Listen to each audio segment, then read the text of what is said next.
আমার সমস্ত মেয়ে এবং আমরা যারা আছি, যারা আন্দোলন এবং রাজনীতির সাথে আছি, ডাকসুর সাথে এখন আছি, আমরা তো আগে প্রচুর রকমের এরকম সাইবার বুলিং এর শিকার হতাম, কিন্তু ডাকসু কেন্দ্রিক এই বিষয়টা আরো অনেক বেশি বেড়ে গেছে।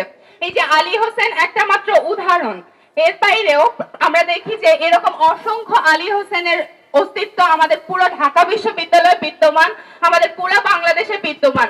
আপনারা যদি এখন এই লাইভের নিচের কমেন্ট সেকশন গুলোতে যান, দেখবেন যে আমাদের প্রত্যেকটা নারীর বিরুদ্ধে কিরকম কথা হচ্ছে, এবং এই কথাগুলো দেখার পরে আপনাদের মনে হবে বাংলাদেশের নিরাপত্তা আসলে কোথায়, মানুষ জাতির নিরাপত্তা আসলে কোথায়, একজন মেয়ের নিরাপত্তা আসলে কোথায়। আপনারা প্রশ্ন তোলেন, এখনো আমাদের অনেক সময় আছে। ডাকসু কেন্দ্রিক আমরা যারা নারীরা আছে, আমরা আসলে আতঙ্কগ্রস্ত। মাত্র 13% যখন নারী একটা ডাকসুর মতো জায়গায় ইলেকশনে অংশগ্রহণ করে, এটা বাংলাদেশের জন্য লজ্জার। কেন এখানে 100% জায়গায় মাত্র 13% নারী এখানে অংশগ্রহণ করবে? সবাইকে এই বিষয়গুলোতে সচেতন হওয়ার জন্য আমন্ত্রণ জানাচ্ছি।